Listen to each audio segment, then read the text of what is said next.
नमस्कार विद्यार्थी मित्रांनो, मी प्राध्यापक BR संधानशिव। मागच्या लेक्चरला आपण सभासदांचे अधिकार हा पॉईंट बघितला होता। सभासदांचे अधिकारामध्ये वेगवेगळे पॉईंटचा अभ्यास आपण मागच्या लेक्चरला करून घेतलेला आहे। आज आपल्याला सहकारी संस्थेच्या सभासदाच्या जबाबदाऱ्या, सहकारी कायदा 1960च्या तरतुदीनुसार कोणकोणते असतात, कोणकोणते पार पाडावे लागतात, त्या सभासदांच्या जबाबदाऱ्यांचं पॉईंट आपल्याला आज घ्यायचं आहे।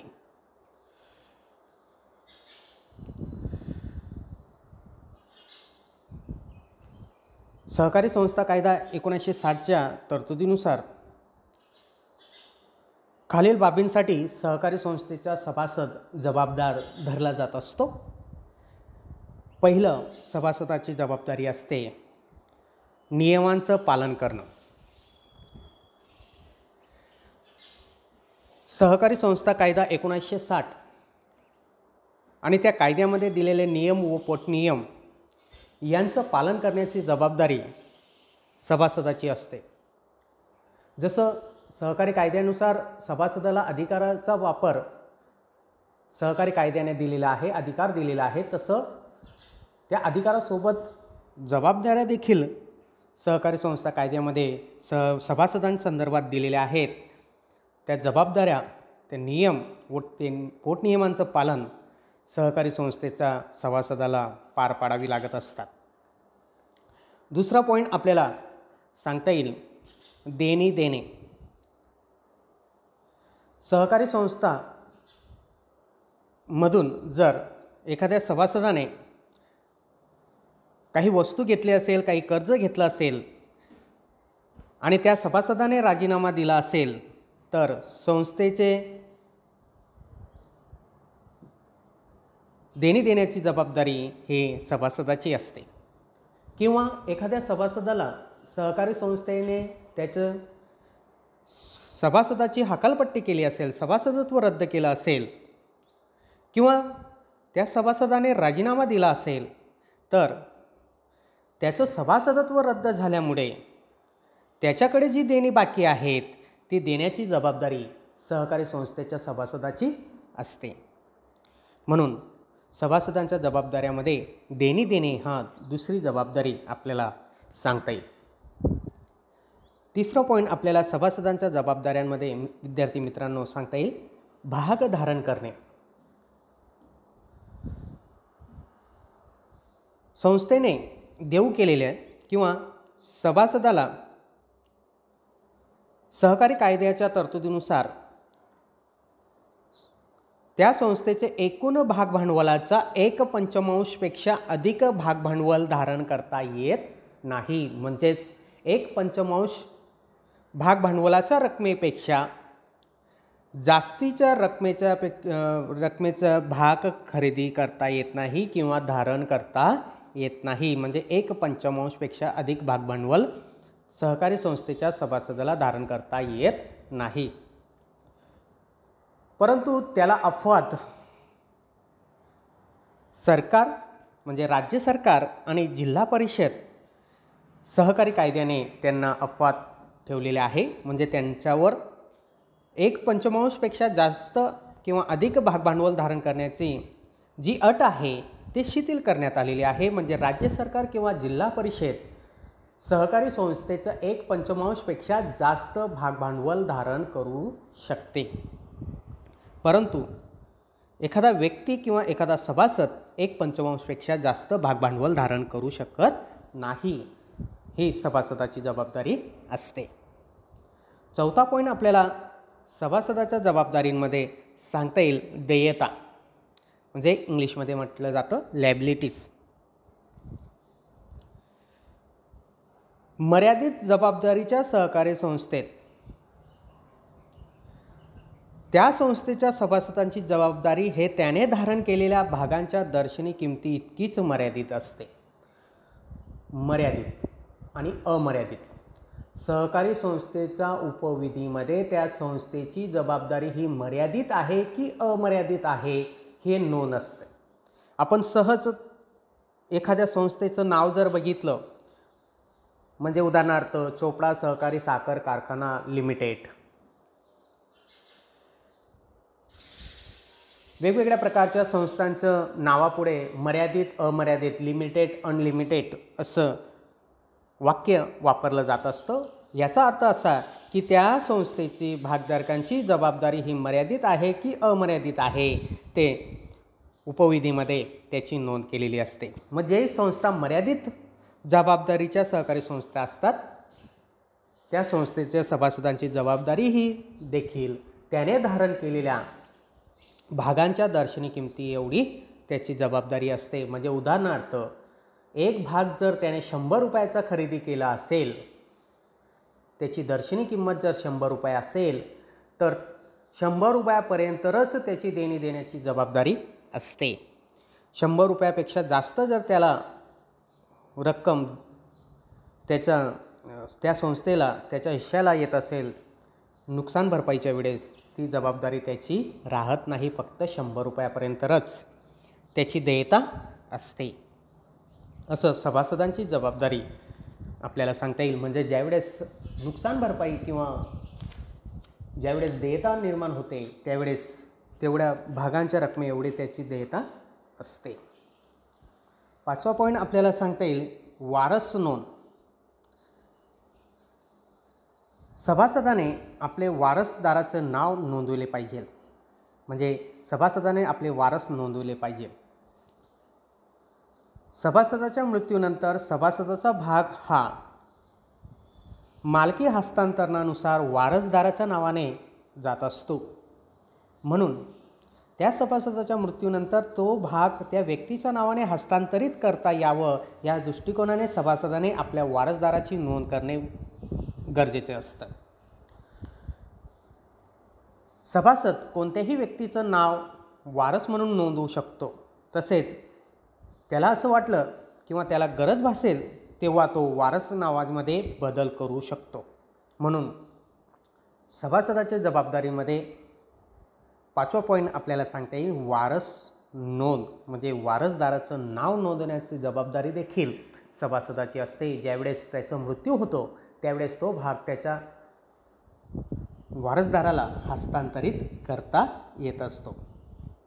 6वा पॉईंट आपल्याला सांगता येईल कर्ज वापर व परतफेड. जे सभासद सहकारी संस्थेकडून कर्ज घेतात, म्हणजे ज्या पतपुरवठा करणाऱ्या संस्था आपल्या सभासदांना कर्ज पुरवठा करत असतात, त्या सहकारी संस्थेचे संस्थेकडनं सभासदांनी कर्ज घेतलेले असेल, त्या सभासदांनी ज्या कारणासाठी कर्ज घेतलेलं आहे त्याच कारणासाठी त्या कर्जाचा वापर केला पाहिजे.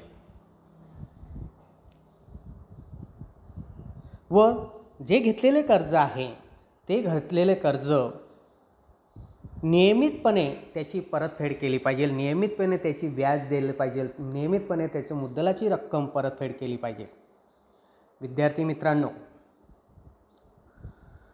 आज आपल्याला असं निदर्शनास येतं की महाराष्ट्रामध्ये किंवा भारतामध्ये पतपुरवठा करणाऱ्या संस्था, अनेक मोठ्या पतपुरवठा करणाऱ्या संस्था हे बंद पडलेल्या आहेत. त्याचं मागचं कारण काय की जे सभासद त्या संस्थेकडनं सभासदांनी कर्ज घेतलेलं आहे, ज्या कारणासाठी त्यांनी कर्ज घेतलेलं आहे त्या कारणासाठी त्याचा वापर त्यांनी केलेला नाही व वेळेच्या आत ते कर्जाची परतफेड त्यांनी केलेलं नाही, असे अनेक आपल्या परिसरामध्ये, आपल्या राज्यामध्ये किंवा आपल्या देशामध्ये पतपुरवठा करणाऱ्या संस्थांचं उदाहरण आपल्याला सांगता येईल. जर संस्थेच्या सभासदांनी ज्या कारणासाठी कर्ज घेतलेलं असेल आणि ते वेळेच्या आत जर त्यांनी परत केलं तर संस्थेचा विकास होत असतो, व्यवसाय होत असतो आणि तो सभासदांचाच फायदा त्यामार्फत होत असतो. म्हणजे कर्ज वापर व त्या कर्जाची वेळेवर परतफेड हे देखील सभासदांची जबाबदारी आपल्याला सांगता येईल. 7वा पॉईंट आपल्याला सभासदांच्या जबाबदारीमध्ये सांगता येईल चौकशीच्या वेळी माहिती पुरवणे. निबंधकाने सहकारी संस्थेची चौकशी केल्यास अनेक वेळा सहकारी संस्थेचं निबंधक व आयुक्त संस्थेची चौकशी करत असतात, कारण निबंधक किंवा आयुक्त हे सहकारी संस्थेचे नियंत्रण व नियमन करत असतात. म्हणून निबंधकाने सहकारी संस्थेची चौकशी केल्यास त्या चौकशीमध्ये आवश्यक माहिती पुरवण्याची जबाबदारी सभासदांची असते. कुठलीही माहिती निबंधकांकडून किंवा त्या संस्थेकडून निबंधकांना माहिती आवश्यक असेल तर ती पुरवण्याची जबाबदारी सभासदाची असते. म्हणून चौकशीच्या वेळी माहिती पुरवणे हे देखील सभासदाची जबाबदारी आपल्याला सांगता येईल. 8वा पॉईंट आपल्याला सांगता येईल, सभांना उपस्थित राहणे. संस्थेने वेळोवेळी बोलवलेल्या सभांना उपस्थित राहणे हे देखील सभासदाची जबाबदारी असते. सहकारी संस्थेच्या सभा ज्या प्रकारची असतील त्या प्रकारच्या सभांमध्ये त्या सभासदाने उपस्थित राहणे गरजेचं आहे व त्या सभेमध्ये उपस्थित राहून एखाद्या विषयावर चर्चा केलं पाहिजे आणि एखादा विषय जर निर्णयास आणायचा असेल तर त्यासाठी मतदान देखील त्या सभासदांनी केलं पाहिजे. हे देखील आपल्याला सभासदांची जबाबदारी सांगता येईल. सहकारी संस्थेचे काही सभासद सभेमध्ये उपस्थित राहण्यासंदर्भात निष्क्रिय असतात. त्या सभासदांना फक्त सभाभत्ता आणि वार्षिक सभा असेल तर लाभांशाचा दर किती मंजूर करायचं, किती असेल एवढंच त्यांचं विचार असतो. परंतु खऱ्या अर्थाने त्या सभेमध्ये उपस्थित राहून त्या सभेचं कामकाजामध्ये सहभाग नोंदवणे हे देखील जबाबदारी सभासदाची असते. म्हणून सभांना उपस्थित राहणे हे सभासदांची जबाबदारी आहे आणि ती जबाबदारी कायदेशीररित्या जर पार पाडली नाही तर पुढील कारवाईस त्या सभासदाला तोंड द्यावं लागत असतं.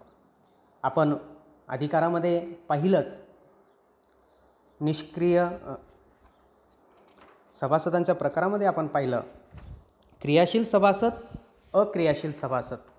म्हणजे क्रियाशील सभासद जर सतत 5 वर्ष सर्वसाधारण सभेमध्ये उपस्थित नसेल तर त्यांना अक्रियाशील सभासद म्हणून त्यांची नोंद केली जात असते. आणि पुढील 5 वर्ष जर तो अक्रियाशील सभासद आणखीन पुढील 5 वर्ष जर सभासद सभेच्या सर्वसाधारण सभेमध्ये उपस्थित नसेल तर त्याचं सभासदत्व देखील रद्द करण्यात येत असतं. म्हणून सभांना उपस्थित राहणे हे सभासदाची जबाबदारी मानली जात असते. 9वा पॉईंट आपल्याला सहकारी संस्थेचं सभासदांची जबाबदारीमध्ये सांगता येईल, उत्पादित वस्तूंची संस्थेमार्फत विक्री.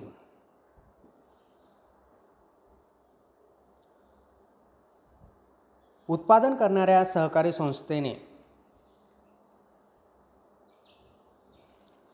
किंवा सभासदांनी उत्पादित केलेली वस्तू उत्पादक सहकारी संस्थेमार्फत विकल्या गेल्या पाहिजे. त्याचं उदाहरण म्हणजे उत्तम उदाहरण म्हणजे दूध किंवा ऊस. एखादा शेतकरी दूध डेअरीचा किंवा दूध फेडरेशनचा सभासद असेल तर त्याच्याकडील जे दूध आहे ते दूध वैयक्तिक न विकता, प्रत्यक्ष स्वतः न विकता ते दूध फेडरेशनच्या माध्यमाने किंवा दूध डेअरीच्या माध्यमाने ते दूध त्याने विकलं गेलं पाहिजे. किंवा ऊस उत्पादक शेतकरी असेल,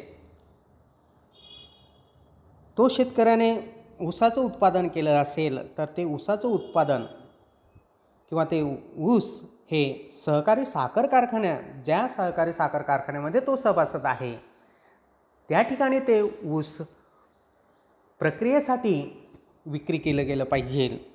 नाहीतर काही शेतकरी सभासद त्यांनी उत्पादन केलेले ऊस हे खाजगी साखर कारखान्यांमध्ये जास्तीच्या किमतीमध्ये विक्री करून जास्तीचा मोबदल्याचं आमिष त्यांना दिलं जात असतं आणि ते त्या ठिकाणी खाजगी साखर कारखान्यांमध्ये त्यांनी उत्पादन केलेले ऊस त्या ठिकाणी ते विक्री करत असतात. म्हणून सभासदांची जबाबदारी आहे की त्यांनी जी वस्तू उत्पादित केलेली आहे ते संस्थेमार्फत त्यांनी विक्री केली पाहिजे. म्हणून हे देखील आपल्याला सहकारी संस्थेच्या सभासदाची जबाबदारी आपल्याला सांगता येईल. 10वा पॉईंट आपल्याला सांगता येईल सहकारी संस्थेच्या सभासदांच्या जबाबदारीमध्ये नुकसान भरपाई. एखाद्या संस्थेमध्ये एखाद्या सभासदाच्या गैरवर्तनाने सहकारी संस्थेचे काही नुकसान झाले तर अशा नुकसानीची भरपाई संबंधी सभासद जबाबदार मानला जात असतो. म्हणून नुकसान भरपाई संदर्भात देखील तो जबाबदार मानला जात असतो. एखाद्या सभासदाने त्याने गैरवर्तणूक केली असेल, संस्थेसंदर्भात संस्थेचं उद्दिष्टांचं उल्लंघन केलेलं असेल तर त्यावेळेस अशा सभासदावर कायदेशीर कारवाई केली जात असते. त्याच्याकडनं ते नुकसान भरपाई घेतली जात असते. म्हणून नुकसान भरपाई देखील सभासदांच्या जबाबदारीमध्ये आपल्याला सांगता येणार. शेवटचा पॉईंट सभासदांच्या जबाबदारीमध्ये आपल्याला असं सांगता येईल, संस्थेचे हित जोपासणे.